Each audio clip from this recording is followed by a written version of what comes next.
মুসলমান ভাইয়েরা, ইসলাম ধর্মে জন্মগ্রহণ করার কারণে কত বড় সৌভাগ্যবান আমরা হয়েছি, কিন্তু একবারও বোঝার চেষ্টা করি না। তদানীন্তন জামানায় সাহাবীদের জীবনের দিকে তাকাইলে বোঝা যায় সাহাবীরা কত কষ্ট করে দিন অর্জন করেছে, এ দিনের জন্য জীবন দিয়েছে, দিনের জন্য সংসার ছেড়েছে, বাড়ি ছেড়েছে, ঘর ছেড়েছে। এ দিনের জন্য নবীজি আমার মক্কা থেকে হিজরত করে মদিনায় চলে গেছেন। হাজার হাজার সাহাবীরা মক্কা থেকে হিজরত করে মদিনায় চলে গেল। একদিন নবী আমার একটা মজলিসে বসে বসে ওয়াজ করতেছিলেন সাহাবীদের মাঝে। ওয়াজ করতে করতে নবীজি আমার বললেন, সাহাবীরা রে, তোমাদের মাঝে কিছুক্ষণ পরে একজন মানুষ আসবে, ওই মানুষটা হলো জান্নাতি মানুষ। ধরে বলেন সুবহানাল্লাহ।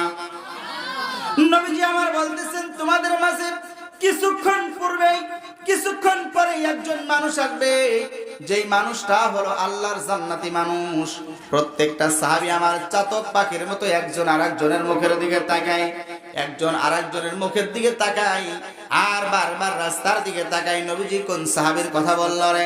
যে সাহাবীটা জান্নাতি মানুষ, কোন সাহাবী আসবে, কোন সাহাবীটা ভাগ্যবান মানুষ?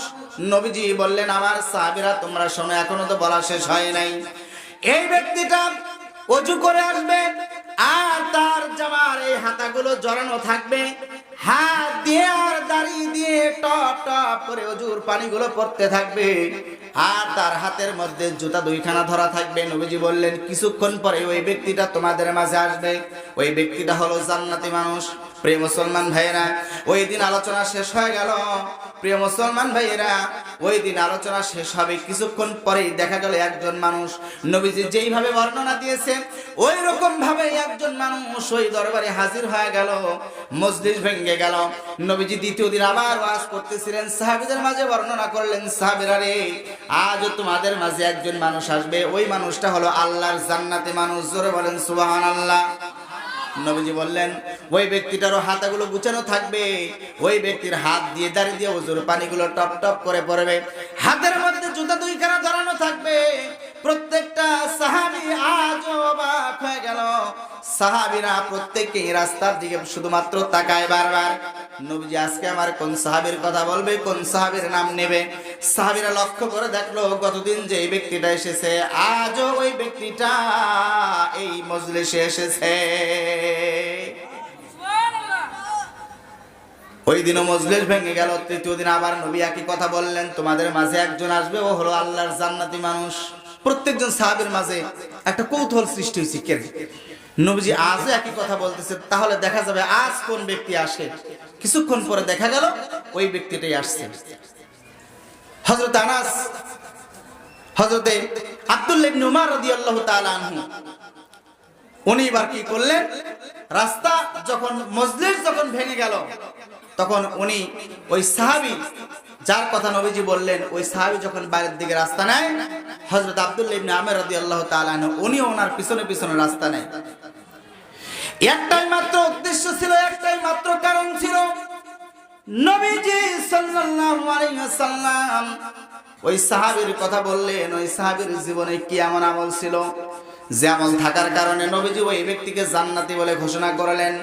প্রিয় মুসলমান ভাইয়েরা, আব্দুল্লাহ ইবনে উমর রাদিয়াল্লাহু তাআলা আনহু উনি বর্ণনা করতেছেন যে ওই ব্যক্তির মাঝে কি এমন আমল আছে, ওই আমলটা না দেখা পর্যন্ত আমি ছাড়বো না, তার বাড়ির দিকে আমি রাস্তা নেব। রাস্তায় চলতে চলতে চলতে চলতে এক পর্যায়ে ওই ব্যক্তির সঙ্গে সাক্ষাৎ হয়ে গেল। আব্দুল্লাহ ইবনে উমর রাদিয়াল্লাহু তাআলা আনহু ডাক দিয়ে বলতেছে, ভাইজান, আমার বাবার সঙ্গে আমার একটু মনোমালিন্য হয়েছে, যার কারণে আমি আপনার বাড়িতে 3 দিন মেহমান থাকতে চাই। জোরে বলেন, কয় দিন? 3 দিন মেহমান থাকতে চাই। প্রিয় মুসলমান ভাইরা, আরব দেশে তদানীন্তন জামানায় যাই হোক না কেন, তারা মেহমানদারিতে ছিল 1 নাম্বার। জোরে বলেন, কয় নাম্বার? 1 নাম্বার। তার কারণ হলো, মেহমান যে বাড়িতে আসে আল্লাহ তাআলার রহমত নিয়ে আসে। জোরে বলেন সুবহানাল্লাহ। আর ওই মেহমানটা আপনার বাড়িতে যে আসবে, যেদিন আসবে তার 40 দিন আগে তার রিজিক আমার আল্লাহ তা আপনার বাড়িতে পাঠায়া দেয়।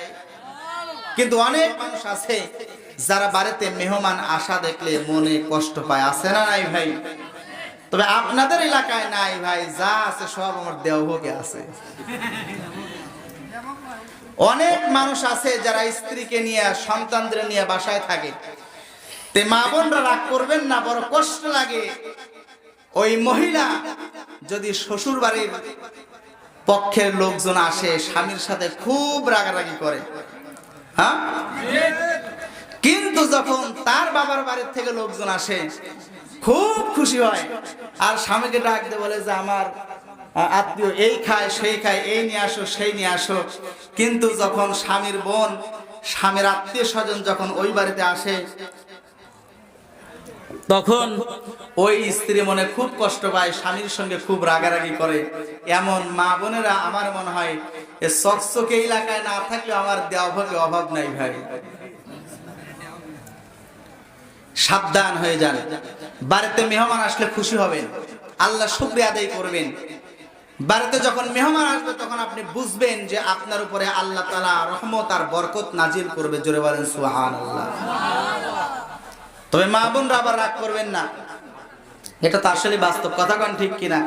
তো আব্দুল্লাহ ইবনে আমির রাদিয়াল্লাহু তাআলা ওনাকে বললেন যে ভাই, আমার বাবার সঙ্গে আমার একটু মনোমালিন্য হয়েছে, যার কারণে আমি 3 দিন আর বাড়িতে যাব না, এই 3 দিন আপনার বাড়িতে আমি থাকবো, আপনি কি বলেন?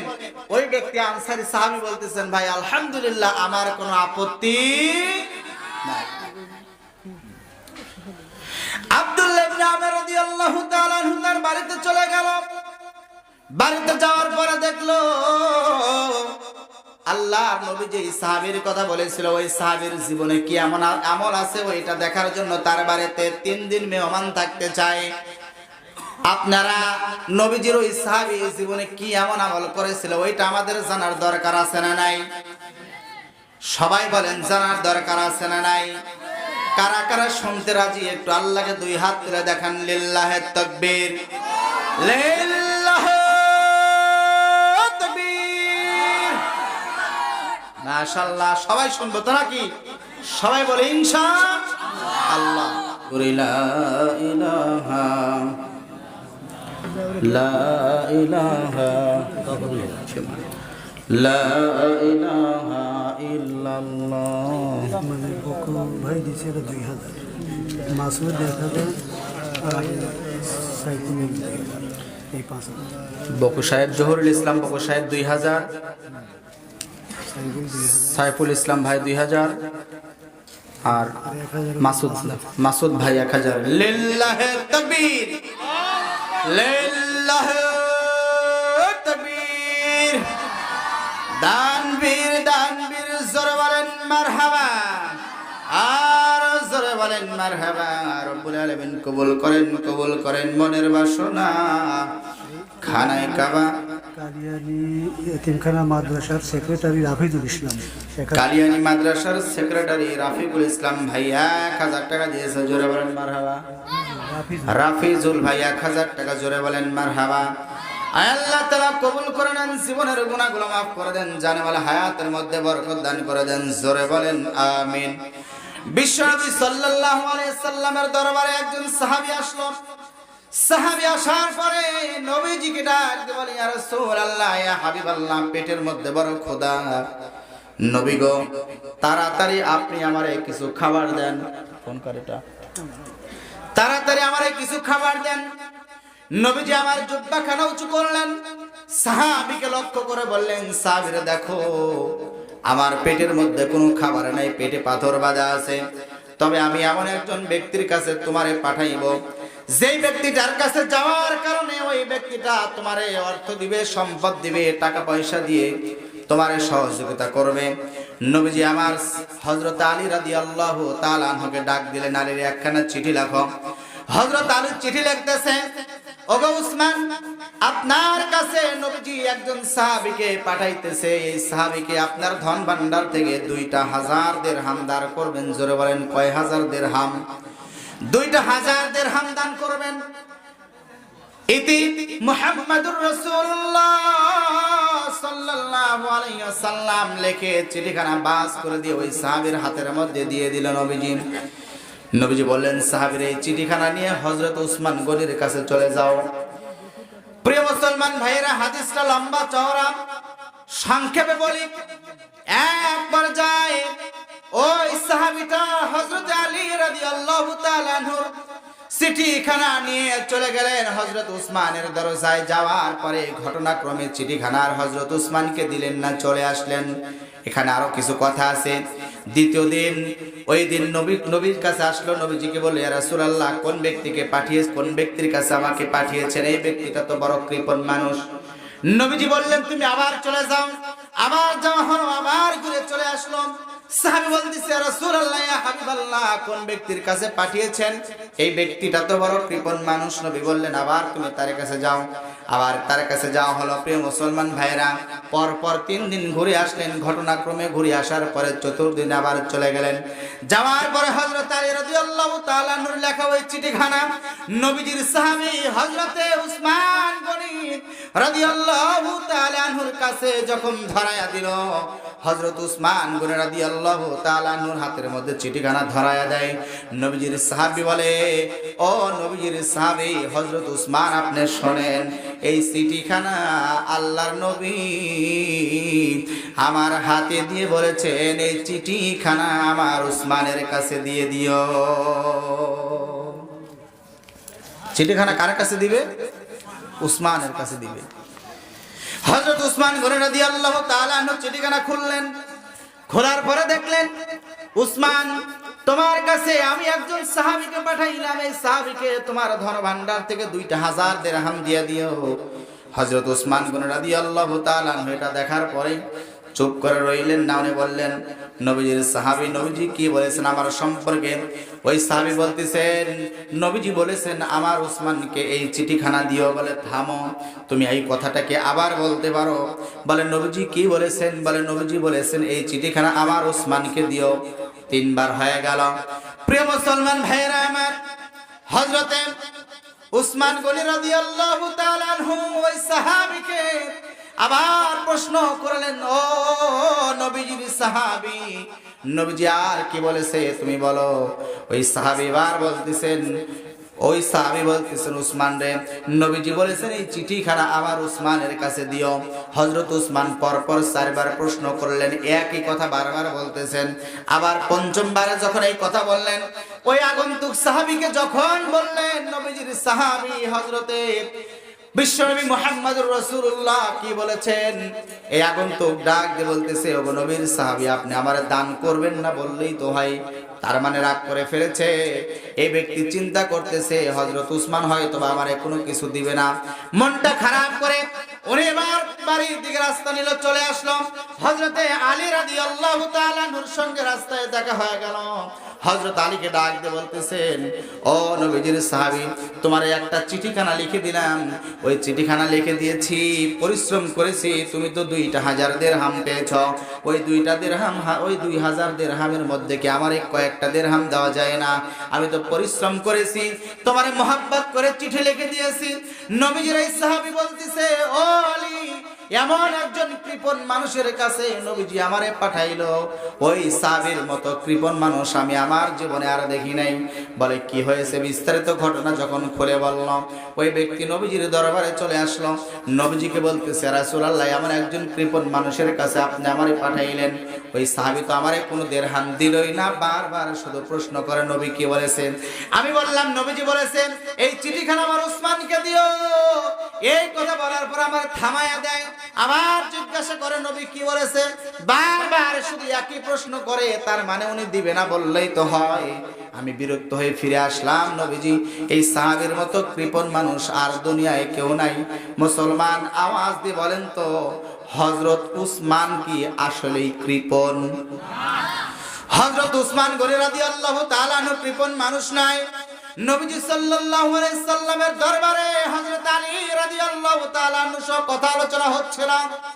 এমন সময় নবীজি বললেন, আমার সাহাবীরে, আমার উসমান সম্পর্কে এমন করে বলো না রে বাবা। আমার উসমানের মতো এত বড় দানশীল আর দুনিয়ায় খুঁজে পাওয়া যাবে না রে বাবা। এ কথা বলতে বলতে বলতে বলতে হযরত আলী রাদিয়াল্লাহু তাআলা আনহু মরুভূমির দিকে তাকায়া দেখতেছে, একজন মানুষ ছোট্ট একটা টুকলা হাতের মধ্যে নিয়ে খুব তাড়াতাড়ি করে নবীজির দরবারের দিকে রাস্তা নিছে।